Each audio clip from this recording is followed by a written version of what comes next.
In this society, you all come across a number of kinds of people. Mainly there are two groups. One, which is a cunning lot, manipulative, thick-skinned, presumptuous, and of all dismissive.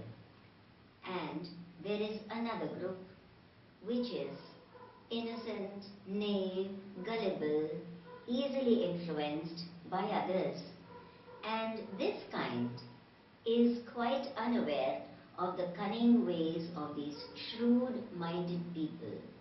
And today we shall read about these character traits of human beings through the frog and the nightingale, wherein the frog represents the first group, which is a shrewd kind, a cunning lot, and the nightingale represents the other group, which is gullible, innocent, and easily taken in, carried away by emotions and feelings. So, let's read Frog and the Nightingale by Vikram Seth. Once upon a time, a frog croaked away in Bengal bog. Every night, from dusk to dawn, he crowed on and on and on. Other creatures loathed his voice, but alas, they had no choice. And the crass cacophony blared out from the sumac tree, at whose foot the frog each night minstrelled on till morning light. Neither stones nor prayers nor sticks, insults or complaints or bricks stilled the frog's determination to display his heart's elation.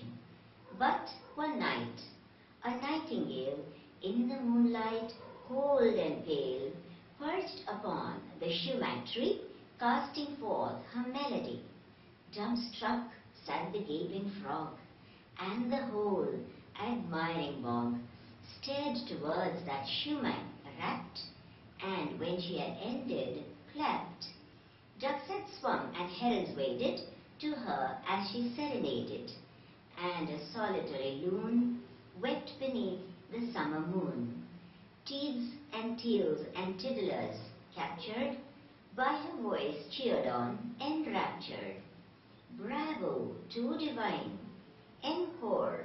So the nightingale once more, quite unused to such applause, sang till dawn without a pause.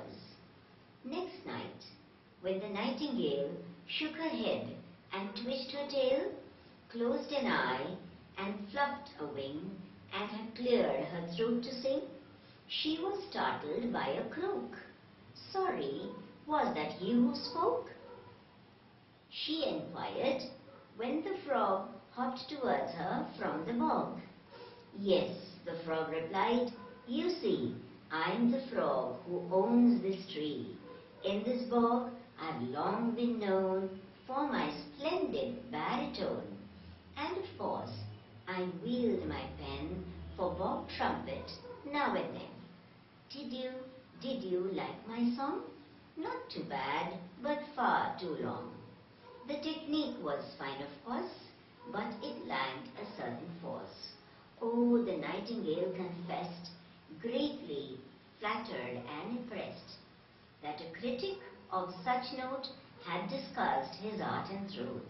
I don't think the song's divine, but oh well, at least it's mine. That's not much to boast about, said the heartless frog. Without proper training, such as I and few others can supply, you'll remain a mere beginner.